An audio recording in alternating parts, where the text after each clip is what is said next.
Each year, military communications specialists across conflict zones worldwide intercept thousands of unexplained radio transmissions that emerge from frequencies long abandoned by modern armed forces, transmissions that sometimes contain voices speaking in codes that haven't been used in decades and requesting assistance from coordinates that officially don't exist on any current military maps. It happens so frequently that classified signal intelligence divisions within the U.S. Defense Intelligence Agency,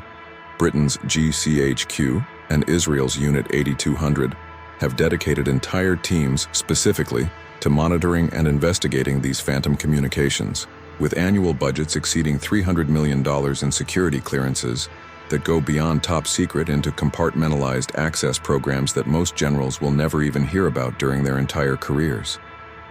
The Iran-Iraq War that raged from 1980 to 1988 saw over 1 million casualties across both sides, with approximately $500,000 Iranian soldiers and 375,000 Iraqi troops killed in brutal trench warfare that resembled the nightmare landscapes of World War I, fought across deserts and marshlands where temperatures could reach 125 degrees Fahrenheit, and where both nations deployed chemical weapons with a frequency and brutality that shocked even hardened military observers from neutral countries. For a brief period during the final year of this devastating conflict in the scorching wasteland between Basra and the Iranian border, a small Iraqi signals intelligence unit stationed at a forward operating base would intercept transmissions so disturbing and impossible that it would lead them to a discovery that the Iraqi Republican Guard, American advisors, and eventually multiple international intelligence agencies would spend millions of dollars and decades of effort trying to erase from every archive and database that ever recorded its existence. But what exactly was calling out from those abandoned frequencies in perfect military code from an era that had ended 20 years before anyone in that radio station had even been born? And why did 7 soldiers who investigated those coordinates simply cease to exist in every official record? Their names scrubbed from rosters, their families told they had died in conventional combat, their bodies never returned, and their actual fate buried in files marked with classifications that even Freedom of Information requests 40 years later still cannot penetrate.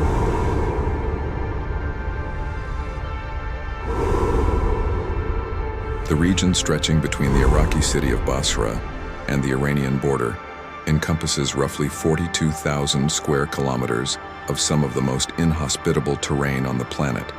A vast expanse of salt flats, dried marshlands, and rolling sand dunes where daytime temperatures regularly exceed 120 degrees Fahrenheit and nighttime cold can drop below freezing within hours, creating a brutal temperature differential that causes metal equipment to expand and contract with such force that bolts shear off and welded seams crack open without any human intervention whatsoever. The area had been fought over continuously since 1980, changing hands between Iraqi and Iranian forces no fewer than 17 times, leaving behind a nightmarish landscape littered with unexploded ordnance-abandoned vehicles slowly being consumed by the sand. Mass graves that neither side had time or resources to properly mark, and entire forward operating bases that had simply been overrun and left to rot under the merciless sun with their defenders' remains still inside. The isolation of this wasteland, combined with the psychological toll of years of attrition warfare, the constant threat of chemical weapons that could arrive without warning on the evening breeze, and the way the desert heat created mirages so realistic that soldiers would sometimes fire on phantom enemy positions that existed only in the shimmering air, created an environment where reality itself seemed unstable, and where the human mind, already pushed to its absolute limits by combat stress and sleep deprivation, could begin to perceive things that existed in the spaces between what was real and what the traumatized psyche desperately needed to believe. It is perhaps unsurprising then that this particular stretch of desert had accumulated more than its share of stories about phenomena that defied conventional military explanation, encounters that soldiers would only discuss in whispers after their tours ended, assuming they survived long enough to rotate back to civilization. The historical record of this region extends far beyond the modern conflict that had turned it into an industrialized killing field, reaching back through layers of human civilization to eras when the area was not the arid wasteland it had become, but rather fertile marshland crisscrossed by dozens of tributaries feeding into the confluence of the Tigris and Euphrates rivers. Ancient Sumerian texts dating to approximately 2100 BCE specifically clay tablets discovered in the ruins of the city of Ur, just 70 kilometers northwest of the modern conflict zone, contain repeated references to a phenomenon the scribes called Shugidim Didli, which translates roughly to the ones who wear the skins of the fallen, or alternatively, those who call with stolen voices. The tablets describe with disturbing specificity how Sumerian military units pursuing bandits into the marshlands would sometimes hear the voices of missing soldiers calling for help from the deep reed beds using proper military signals and identification protocols that should have been impossible for enemies to know, and how investigation of these calls would lead to clearings where the ground was stained black with old blood, and where structures built from human bones stood arranged in patterns that seemed designed to be visible from great heights, as though whoever created them wanted to be seen by something in the sky above. The texts note that survivors of these encounters, when they returned to the city, would speak of figures that moved with a horrible jerking motion like puppets controlled by unpracticed hands, figures that wore the equipment and uniforms of missing soldiers, but whose faces, when glimpsed in the brief moments before attack, appeared wrong in ways the traumatized witnesses could never adequately describe, as though the flesh had been put back on incorrectly after being removed and studied by something that didn't quite understand human anatomy. Similar encounters were documented throughout the region's blood-soaked history, with a consistency that becomes deeply unsettling when examined in aggregate, rather than as isolated incidents separated by centuries. British forces during the Mesopotamian campaign of World War I, specifically units from the 6th Indian Division operating near Al-Qurna in 1915, filed multiple reports with intelligence officers describing how Turkish forces seemed to be using some kind of acoustic deception, broadcasting recorded distress calls from captured British soldiers to lure rescue parties into prepared ambush positions. However, the reports become increasingly disturbing as they progress, with later entries noting that the voices on these transmissions were using code words and authentication protocols that captured prisoners could not possibly have known, that some of the voices belonged to soldiers who had been confirmed dead weeks earlier, and that the few survivors of these ambushes reported finding not Turkish positions, but abandoned Ottoman outposts that appeared to have been overrun by their own troops, in acts of violence so extreme and frenzied that British medical officers examining the sites concluded the perpetrators must have been suffering from some form of shared psychosis, induced by heat exposure or contaminated water supplies. Soviet advisors attached to Iraqi forces in the early 1980s, before the USSR reduced its involvement in the conflict, submitted classified reports to Moscow, describing incidents where Iraqi radio operators would receive distress calls on frequencies that had been assigned to units that official records showed had been completely annihilated in Iranian offensives months or even years earlier, and how small investigation teams sent to the transmitted coordinates would sometimes fail to return with subsequent larger search parties, finding only equipment and personal effects arranged in geometric patterns in the sand with no bodies, no signs of struggle, and no rational explanation for where an entire squad of armed men could have disappeared to in terrain that offered virtually no concealment for hundreds of meters in every direction.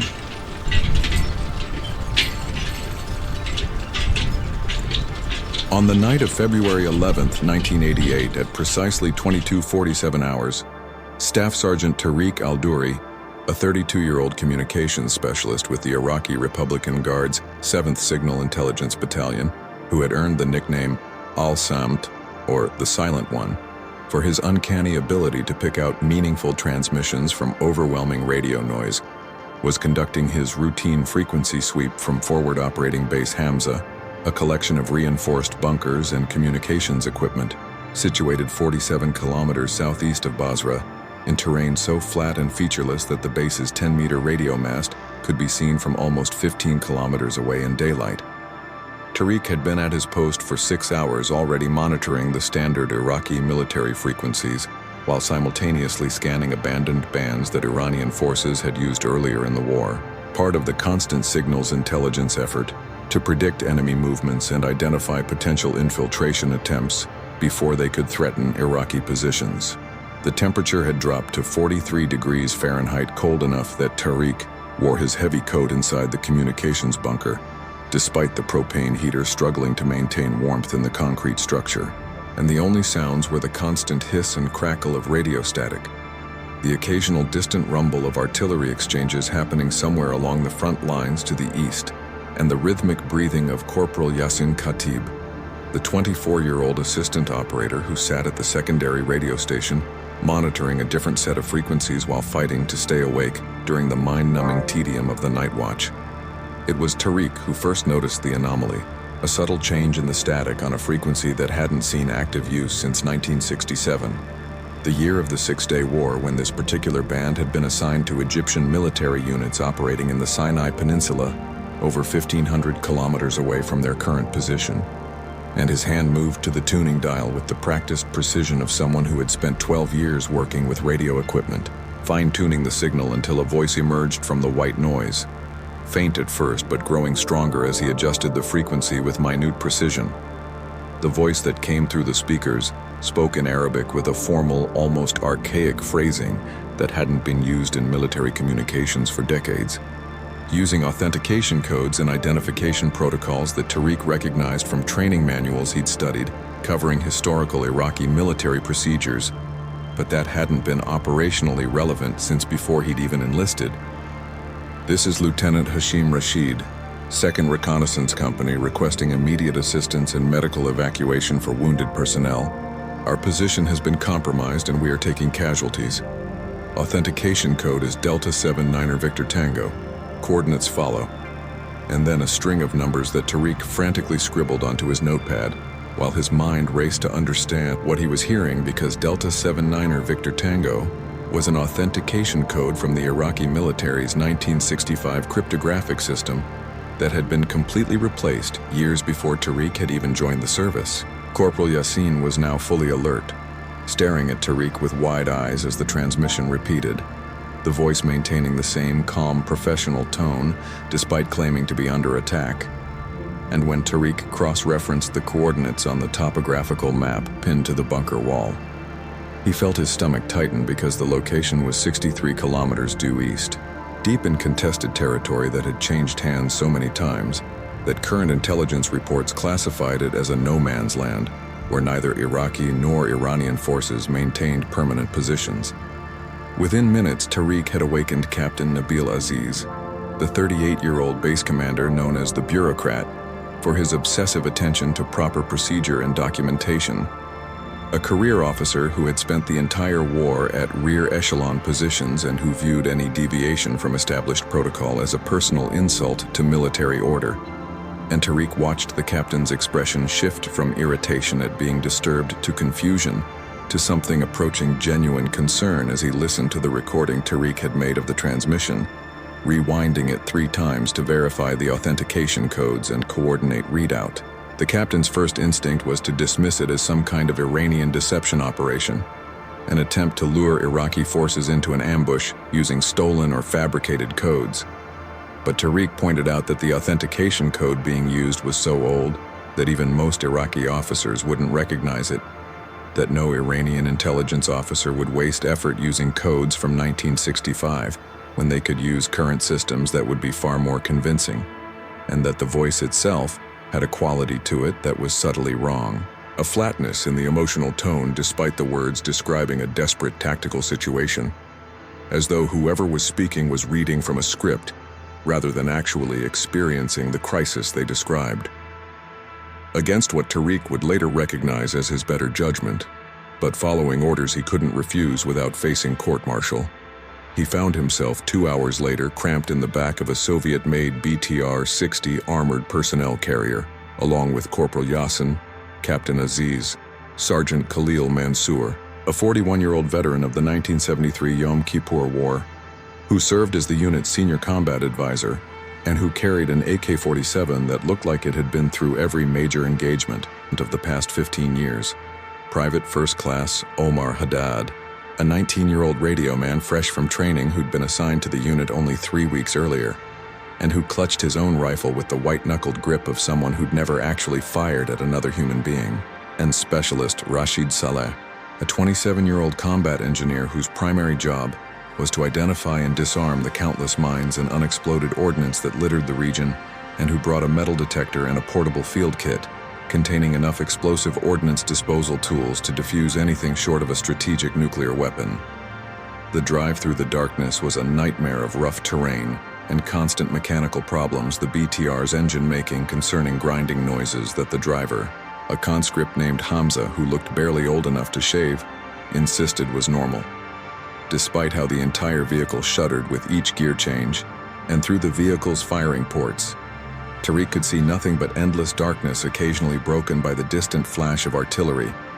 or the brief illumination from flares drifting down on parachutes kilometers away, each light casting long shadows that seemed to move with purposes of their own. They reached the coordinates exactly 97 minutes after leaving base, the BTR, lurching to a stop in terrain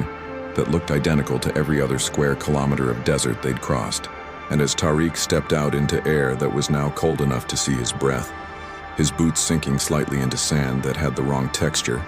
almost sticky rather than loose and dry, he noticed the first truly disturbing detail that would later keep him awake for months. There was no sound, no wind, no distant artillery, no insect noises. Nothing but a silence so complete and profound that it felt like pressure against his eardrums, like the entire world had been wrapped in thick cloth that absorbed every vibration before it could travel more than a few meters.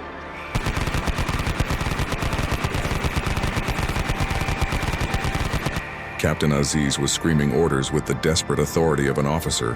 whose entire worldview had just collapsed,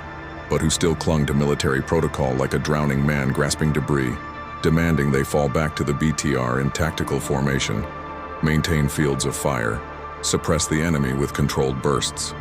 All the proper procedures that worked against human opponents but meant absolutely nothing against whatever these things were that absorbed bullets, with the casual indifference of a wall absorbing raindrops. Tariq found himself running in a controlled retreat alongside Corporal Yassin and Sergeant Khalil,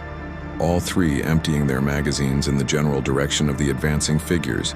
while Specialist Rashid attempted to activate his radio equipment, cycling through every frequency in the entire spectrum, from VHF through UHF and into bands normally reserved for satellite communications,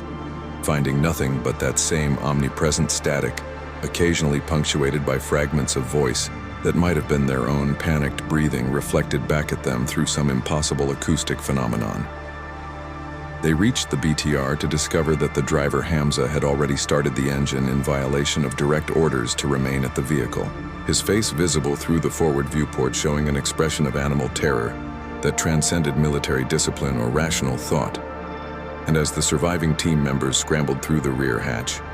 Tariq caught a final glimpse of the fortified position they were fleeing, and in that brief moment of clarity granted by absolute terror, he noticed something that would become critically important in his later analysis. The clay pots containing human organs were arranged in a specific geometric pattern, 7 containers forming the points of a heptagon with a larger central vessel, and that pattern was repeated in miniature on several of the hanging skin sheets where someone or something had drawn symbols using what appeared to be dried blood.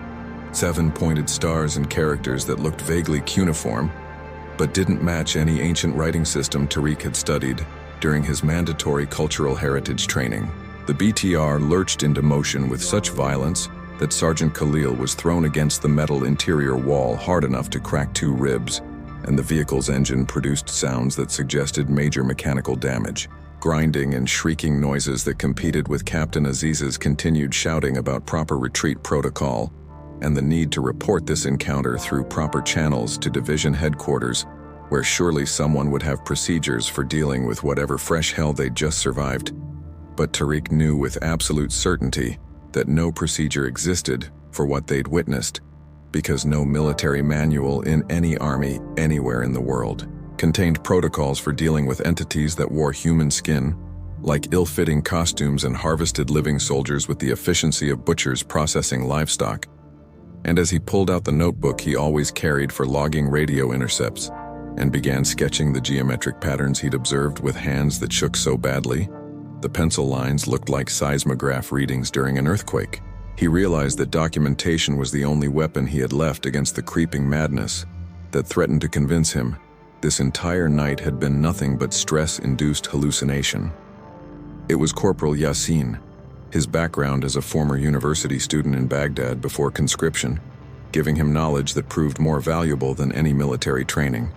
who made the connection that would later be documented in classified files that 3 separate governments would spend years trying to suppress or discredit, and his voice trembled with a mixture of academic excitement and existential horror as he explained what he'd remembered from a lecture series he'd attended 3 years earlier at the University of Baghdad. A visiting professor from the University of Chicago had presented research about pre-Sumerian cult practices in southern Mesopotamia, specifically focusing on a group that ancient texts referred to as the Abzu-Galzu, which translated roughly to the knowledgeable ones of the abyss, or alternatively, those who preserve the fallen. And according to clay tablets discovered in the ruins of Eridu and Ur, these cultists had practiced a form of religious devotion that involved preserving the bodies of enemy warriors killed in battle through methods that combined primitive mummification techniques with chemical preservation processes, using plant extracts and mineral compounds that wouldn't be understood or replicated until the Egyptians developed their own inferior version centuries later. The texts described in disturbing detail how the Abzu-Galzu believed that by properly preserving and arranging the physical remains of warriors who died violently, they could bind the warrior's Gidam, or animating spirit, to the location permanently, forcing it to serve as an eternal guardian against enemies and intruders,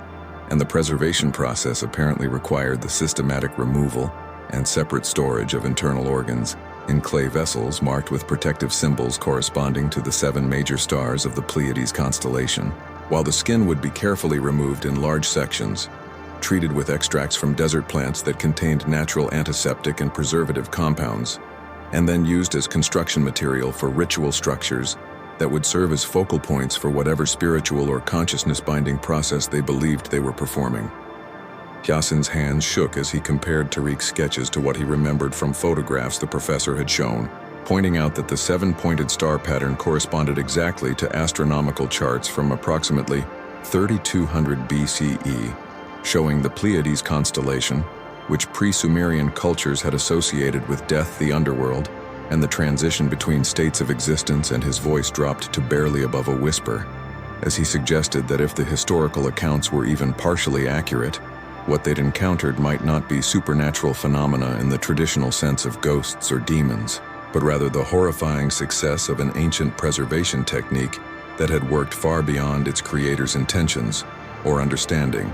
somehow maintaining not just physical tissue integrity, but preserving or reanimating whatever consciousness or animating force had originally inhabited those bodies, leaving them trapped in a state between authentic life and true death for potentially thousands of years, and after that length of existence in preserved flesh without the mercy of decay or the release of oblivion, whatever fragments of original human consciousness might remain would have degraded into something so fundamentally alien and insane that comparison to the humans they'd once been would be meaningless. The BTR's radio suddenly crackled to life, despite having been completely dead for the past 20 minutes, and through the speakers came a voice that made every person in that vehicle freeze in recognition and absolute horror, because it was unmistakably Private Omar Haddad, speaking in calm, measured tones that suggested he was reading from a prepared military briefing, rather than experiencing anything remotely traumatic, saying, "This is Private First Class Omar Haddad, requesting immediate assistance and medical evacuation for wounded personnel. Our position has been compromised and we are taking casualties. Authentication code is Delta 79er Victor Tango. Coordinates follow." And then he began reciting a string of numbers in the same flat, emotionless voice that Tariq frantically scribbled down, even as his conscious mind screamed that this was impossible, that Omar was dead, that they'd witnessed what had been done to his body less than 30 minutes ago, that whatever was speaking with his voice could not and would never be the 19-year-old radio man who'd joined their unit 3 weeks earlier, still excited about serving his country and eager to prove himself worthy of the Republican Guard's reputation. It was Corporal Yassin who noticed that they were being followed, his position near one of the firing ports giving him a view of the terrain behind them, despite the darkness, and his voice had risen at least an octave from its normal pitch as he reported that there were lights behind them. 7 points of pale illumination moving in perfect formation at a speed that should have been physically impossible for infantry on foot. And when Tariq moved to confirm this observation, he saw exactly what Yassin meant. 7 sources of greenish-blue luminescence were pacing the BTR at a distance of exactly 50 meters, maintaining that precise interval despite the vehicle's erratic speed changes as driver Hamza pushed the failing engine beyond its safe operational limits. And the quality of that light was profoundly wrong, not the warm orange glow of fire or the harsh white beam of military lanterns, but a cold phosphorescence. Captain Aziz ordered Hamza to ignore the transmission and maintain course back to base. But when Tariq checked the coordinates that Omar's voice had transmitted, he felt every drop of blood in his body turn to ice water, because the numbers indicated a location approximately 15 kilometers southwest of their current position, deeper into the contested zone rather than toward any kind of safety, in an area that intelligence reports marked as containing extensive ruins from some pre-Islamic civilization that archaeologists had been attempting to excavate in the 1970s before the war made the region too dangerous for academic research,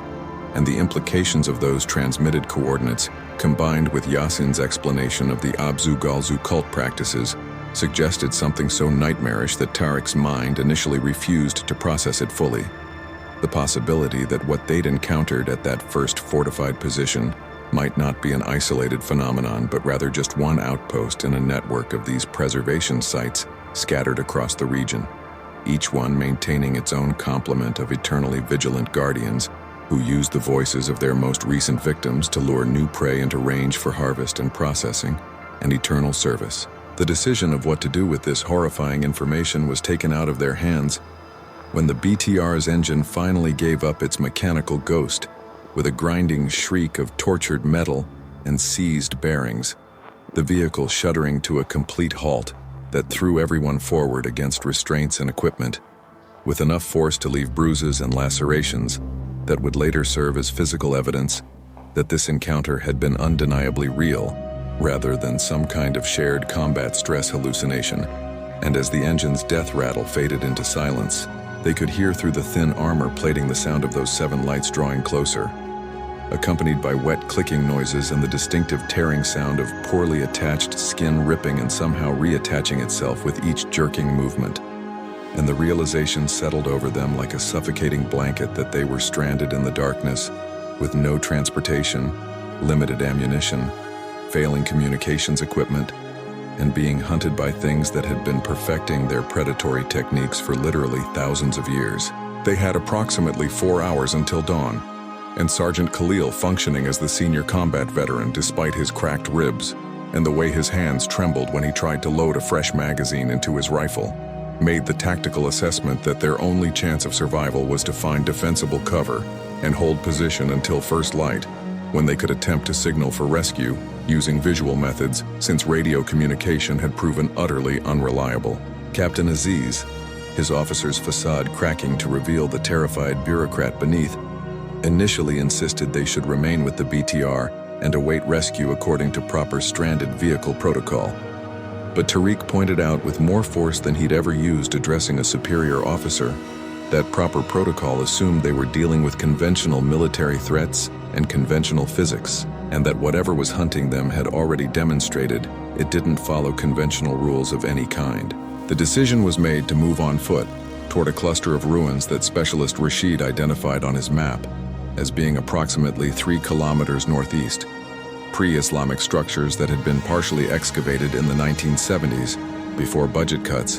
and then war had terminated all archaeological work in the region, and the prospect of stone walls and possibly underground chambers offered more defensive options than the disabled BTR, which was essentially a metal coffin waiting to be opened by things that had already proven bullets meant nothing to them. They moved through the darkness using Rashid's floodlight sparingly, brief pulses of illumination to check direction and terrain, followed by long periods of stumbling through darkness while trying to move quietly despite the way sand shifted under their boots and their equipment rattled with every step no matter how carefully they tried to secure it. And all the while, those 7 pale lights maintained their position, exactly 50 meters behind, neither approaching nor falling back, just following with the patient persistence of predators who knew their prey was already exhausted and had nowhere to go that would offer genuine safety. They arrived at the ruins when they finally stumbled into them after nearly an hour of forced march, that left everyone gasping for breath were more extensive than the map had suggested. Dozens of stone structures, partially buried by millennia of sand accumulation. Specialist Rashid used his metal detector to sweep the area for mines and unexploded ordnance, finding nothing that registered as modern explosive materials, but getting unusual readings from several locations that suggested the presence of large metal objects buried deep beneath the sand objects that from their signature patterns might be bronze or copper rather than modern steel or aluminum. And he recommended they avoid those areas entirely, since the detector was behaving erratically in ways that suggested either malfunction or the presence of something that interfered with electromagnetic fields. They selected what appeared to have been some kind of temple or administrative building, its walls still standing to a height of approximately 2 meters and featuring a doorway that could be easily defended. And as they prepared their defensive position in the darkness, checking ammunition and sight lines and trying to convince themselves they had any chance at all of surviving until dawn, the 7 pale lights that had been following them for the past hour suddenly stopped their advance for the first time, forming a perfect heptagon exactly 100 meters from the ruins. And in the silence of the desert night, they could hear sounds coming from those lights, clicking and tearing and wet impacts. The sounds of construction or preparation, as though whatever was out there was building something or assembling something, or making something ready for whatever was going to happen next. At 3:47 a.m., the 7 pale lights were moving in their perfect heptagonal formation, gradually growing brighter over the course of 15 minutes until they illuminated the desert around them with that same cold luminescence. The soldiers huddled in the ruined temple could now clearly see what had been constructed during those hours of cracking and tearing sounds. Together, these 8 entities had constructed a structure that defied immediate comprehension. A tower or monument or altar approximately 4 meters tall, constructed entirely of human skeletal remains that had been woven together with incredible precision, femurs and tibias forming vertical supports while ribs and smaller bones created intricate lattice patterns between them. The entire structure was wrapped in sheets of preserved skin that had been sewn together to create what looked disturbingly like banners or flags displaying those same 7-pointed star symbols that Yasin had connected to the ancient Abzu-Galzu cult. The temperature had dropped so precipitously that frost was forming on the stone walls of the shelter, despite it being a desert region where sub-zero temperatures were practically unheard of even in the dead of winter. And everyone's breath came out in thick clouds that lingered in the air far longer than natural physics should allow. And Specialist Rashid's metal detector, which they had turned off to conserve batteries, had spontaneously activated and was emitting a continuous high-pitched scream that suggested it was detecting concentrations of metals far beyond its designed measurement range. The air itself felt wrong, denser somehow, requiring more effort to draw into lungs that seemed to work harder with each breath. And Tariq realized that the shadows were behaving impossibly. The pale light of the heptagon should have cast shadows in predictable directions, but instead the darkness pooled and moved like liquid, flowing against walls and across the sand in patterns that suggested intelligence and purpose. In these fluid shadow patterns, he could occasionally glimpse shapes that might have been faces or hands or other body parts trying to form from the pure darkness before dissolving again into formless black. Sergeant Khalil had been muttering prayers continuously for the past 30 minutes. Islamic verses asking for protection against jinn and evil spirits, mixed with what sounded like older prayers in Aramaic that he shouldn't have known, but that were apparently surfacing from some ancestral memory deeper than his conscious education. And Captain Aziz had completely withdrawn into catatonic shock, sitting with his back against the stone wall and staring at nothing, while his lips moved soundlessly through what might have been regulations or procedures, or just meaningless repetition of military jargon that his shattered psyche was using as an anchor to avoid complete dissolution. Corporal Yasin was attempting to document everything in his own notebook, sketching the bone tower and writing observations in handwriting that grew increasingly erratic and difficult to read as the physiological effects of whatever was happening intensified, noting that his own pulse was registering at over 140 beats per minute, despite them having been stationary for the past hour, that he was experiencing visual distortions where straight lines appeared to curve and distances seemed to fluctuate, and that there was a sound he could hear that wasn't coming through his ears, but rather seemed to originate from inside his own skull, a deep, resonant thrumming at a frequency that he estimated was somewhere around 17 hertz, below the normal range of human hearing, but capable of inducing profound psychological effects, including anxiety, paranoia, and the sensation of being watched by hostile presences. The 8 figures began moving in synchronized formation around their bone tower, circling it in a pattern that might have been ritual or might have been the behavior of machines following programming they no longer understood. And as they moved, they began to vocalize. Not words exactly, but sounds that might have been words thousands of years ago before language drift, and evolution had transformed them into something that human vocal cords shouldn't be capable of producing. Harmonics that seemed to resonate in the bones of everyone who heard them, causing teeth to ache and joints to throb with vibration. The entity that wore Private Omar's components appeared to be leading this ceremony, or ritual, or whatever the hell it was, and Tariq could see that it now wore Omar's skin, but the skin had been removed and reattached in a different configuration, stretched over a frame that was approximately the right size and shape to be human, but with proportions that were subtly wrong. Arms slightly too long, torso compressed, head positioned at an angle that suggested the neck vertebrae had been completely rearranged, and when its face turned toward their hiding position, Tariq saw with absolute clarity that whatever looked out through Omar's eyes was not and had never been human, but rather something far older that had learned to inhabit and manipulate human tissue the way a puppeteer learns to control marionettes. The attack, when it finally came, was not the physical assault they'd been preparing to defend against, but rather something far more insidious that bypassed all their military training and tactical preparation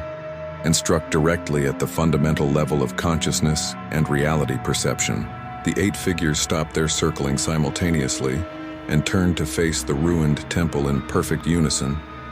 and the bone tower began to emit light from within, as though something inside the latticed structure of human remains was burning or generating illumination, and that light was the wrong color, a shade that Tariq's visual cortex couldn't properly process because it didn't correspond to any wavelength that should be visible to human eyes, something outside the normal spectrum that his brain kept trying to interpret as purple or ultraviolet. But that was neither of those things, and looking directly at it produced an immediate sensation of nausea and vertigo so intense that Corporal Yassin vomited violently, and Specialist Rashid collapsed to his knees, clutching his head and screaming about pressure building behind his eyes. The shadows that had been pooling and moving like liquid suddenly rushed forward with impossible speed, flowing over the stone walls and into their defensive position like a flood of living darkness, and where that shadow substance touched bare skin, it produced sensations that Tariq would later describe as feeling like thousands of tiny hooks, catching in his flesh and pulling in different directions, but deeply wrong in a way that triggered every evolutionary alarm system the human nervous system possessed. Through the encroaching darkness, Tariq could see that the 8 figures were now approaching, but they weren't walking anymore.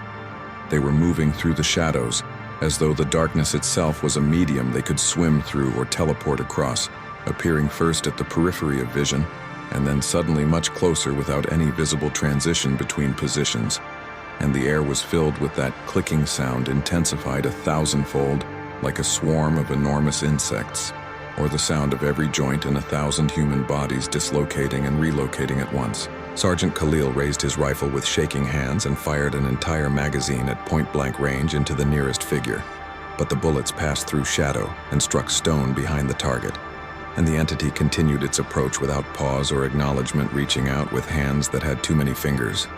each digit ending in what looked like surgical tools or organic cutting implements that gleamed with that same impossible light emanating from the bone tower. The psychological pressure was overwhelming now.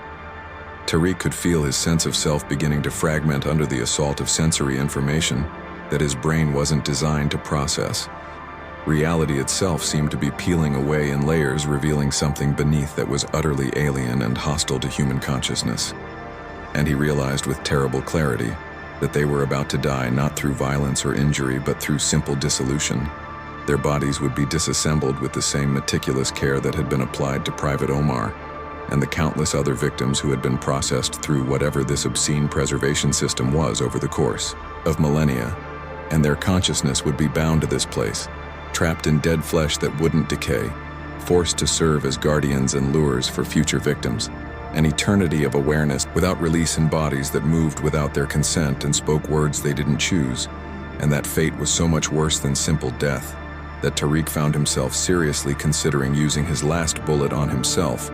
rather than allowing whatever was about to happen to proceed to its inevitable conclusion.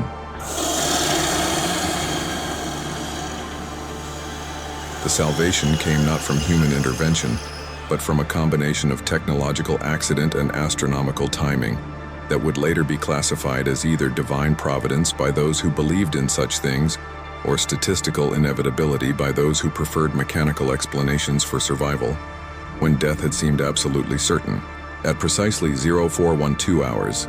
an American AWACS surveillance aircraft, conducting routine monitoring operations over the Persian Gulf, detected unusual electromagnetic signatures emanating from a location in the contested zone that intelligence analysis had classified as strategically irrelevant, and the automated threat assessment systems designed to identify potential anti-aircraft radar installations or communication facilities that might indicate troop concentrations flagged the readings as anomalous enough to warrant investigation,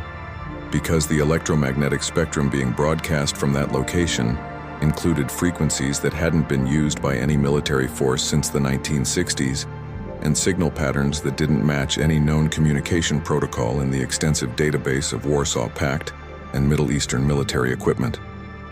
The AWACS commander, following standard operating procedure for investigating unidentified electronic emissions in an active combat zone, authorized a reconnaissance overflight by an F-14 Tomcat that happened to be returning from a patrol mission and had sufficient fuel to make a minor detour. And when that aircraft passed over the ruins at an altitude of 12,000 feet, traveling at just under the speed of sound, something about the combination of its powerful AN/AWG-9 radar system, actively scanning the ground below, and the massive turbofan engines producing electromagnetic interference across a wide spectrum, caused a reaction in whatever forces or entities or preserved consciousness fragments were conducting their ritual in the desert below. The 8 figures suddenly stopped their advance as though they'd been physically struck. The flowing shadow substance retreated like water draining from a broken container, and the bone tower's impossible light flickered and dimmed. And in that moment of disruption, Tariq felt the crushing psychological pressure lift just enough for rational thought to return, and he was screaming at everyone to run now while whatever reprieve they'd been granted lasted, because he understood with the clarity of someone whose survival instinct had been honed to absolute precision by proximity to death, that this interruption was temporary and fragile,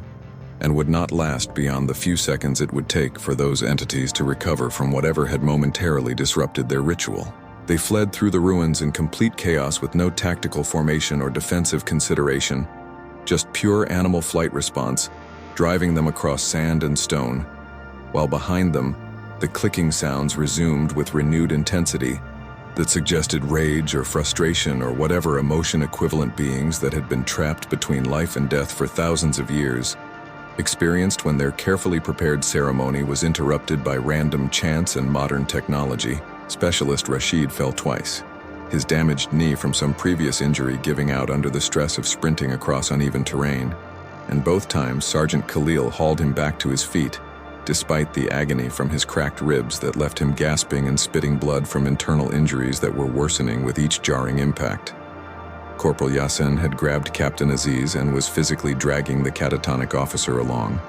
the captain's feet moving mechanically, but his consciousness still absent, locked away in some protective mental shutdown that had saved his sanity at the cost of his awareness and functionality. The pale lights were pursuing again, but their formation was disrupted, no longer maintaining that perfect heptagon, but instead moving erratically as though whatever coordination they'd previously demonstrated had been damaged or interrupted, and Tariq allowed himself the dangerous luxury of hope that perhaps they might actually survive this impossible night, that perhaps the dawn now beginning to paint the eastern horizon with the first hints of gray would bring safety, or at least a change in the rules of engagement that would favor the living over the preserved dead. They had covered perhaps 2 kilometers when they heard the sound that would haunt Tariq's dreams for the remainder of his life.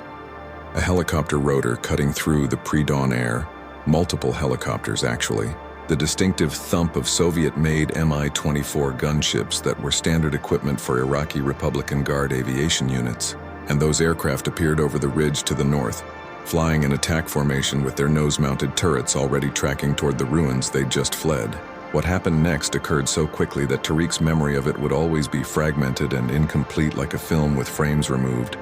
The gunships opened fire with their rotary cannons while simultaneously launching rockets, and the ruins where they'd made their last stand and where the bone tower still stood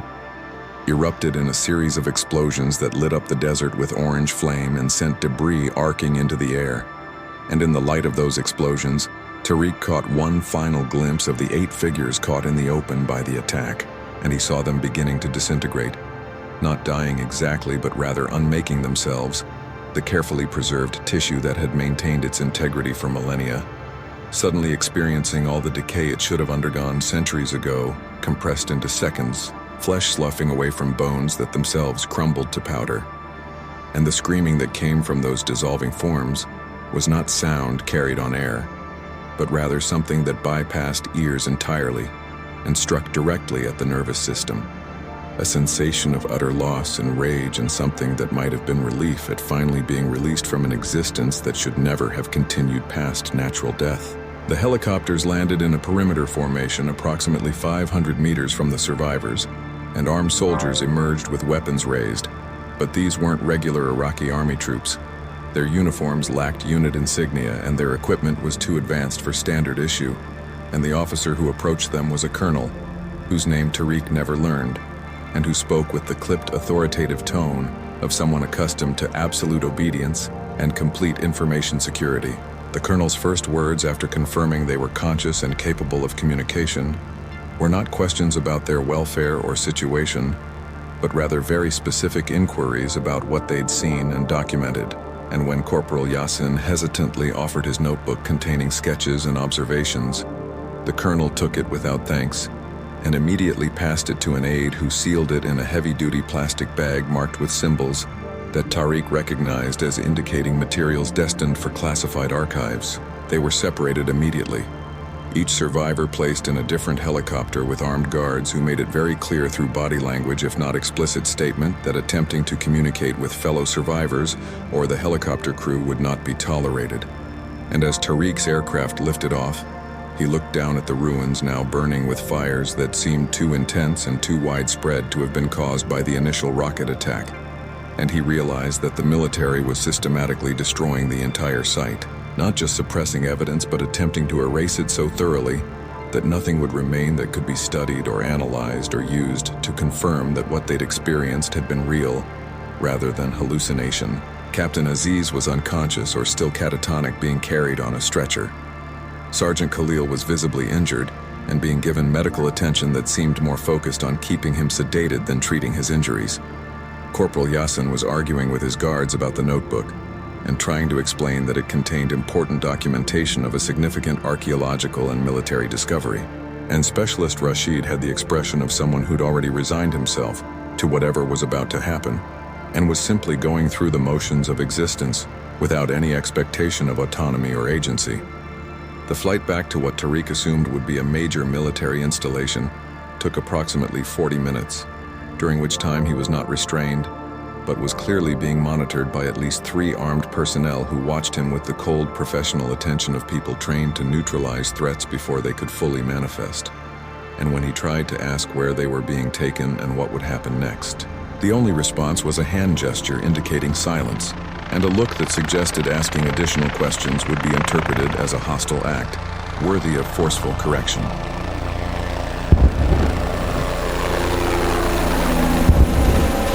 The official records of what happened that night were rewritten with such meticulous attention to creating a plausible alternative narrative that anyone examining the documentation without prior knowledge of the true events would find absolutely nothing to suggest anything unusual had occurred beyond the routine dangers of operating in an active combat zone during the final year of a brutal 8-year war. Staff Sergeant Tariq al-Duri was officially transferred to a signals intelligence unit attached to the Iraqi Ministry of Defense in Baghdad, where his duties consisted entirely of monitoring domestic radio communications for potential sedition or anti-government sentiment, a punishment assignment for communications specialists who'd violated security protocols or proven unreliable in some manner. and his service record was annotated with psychological evaluation reports, stating he'd experienced acute stress reaction following an Iranian chemical weapons attack that had killed several members of his unit. A plausible explanation that accounted for any unusual behavior or statements he might make, while simultaneously discrediting his reliability as a witness, should he attempt to discuss what had actually happened. Corporal Yassin Khatib disappeared entirely from official military records approximately 6 weeks after the incident, his family in Baghdad receiving notification that he'd been killed during a routine patrol when his vehicle struck an anti-personnel mine. But the body they were given for burial had been so badly damaged by fire and explosive trauma that identification was impossible, and the sealed coffin they lowered into the ground at the military cemetery might have contained Yassin's remains, or might have contained rocks or sand or nothing at all, or nothing at. Captain Nabil Aziz never recovered from his psychological break, remaining in a catatonic state for 3 months, before being quietly transferred to a psychiatric facility whose official designation was a rehabilitation center for officers suffering combat fatigue, but whose actual function was to warehouse military personnel who'd experienced or witnessed things that the government preferred to keep permanently silent. And he died in that facility in 1994, under circumstances officially attributed to heart failure, but which staff members would later whisper involved him finally emerging from his catatonia long enough to use a smuggled razor blade to open both his wrists and throat. Sergeant Khalil Mansour was found dead in his apartment in Basra, 7 months after the incident officially ruled a suicide, by hanging, though the forensic evidence was inconsistent with self-inflicted death and suggested he'd been restrained and asphyxiated before being staged in a manner suggesting suicide. And the men who'd been seen entering and leaving his building in the hours before his body was discovered wore civilian clothes, but moved with the distinctive bearing of military or intelligence personnel. Private First Class Omar Haddad's family received notification that their son had been killed in action, and his body was unrecoverable due to the circumstances of his death in contested territory, a common enough occurrence during the war that they had no reason to question the official story. Specialist Rashid Saleh received a medical discharge 3 months after the incident, following a psychiatric evaluation that determined he was suffering from persistent and treatment-resistant post-traumatic stress disorder that made him unsuitable for continued military service, and he returned to his family's home in Najaf, where he survived another 4 years before walking into the desert one evening, without explanation or farewell, and simply never returning. And the search parties that looked for him found nothing except his identification papers. The physical evidence from the site was methodically erased. The ruins were subjected to intensive bombardment that reduced even the foundation stones to rubble, and then the entire area was seeded with anti-personnel mines and marked as a contaminated zone due to alleged chemical weapons residue, ensuring that no archaeologist or researcher would ever be able to examine what had been there. The truth remains locked in vaults and classified databases scattered across multiple continents, protected by classification levels that ensure most government officials will never know these files exist. But Staff Sergeant Tariq al-Duri knows what he saw, and in the years since that night he's learned that he's not alone, that there are others who've survived similar encounters, and that battlefields across human history might be populated by guardians who serve causes that ended millennia ago,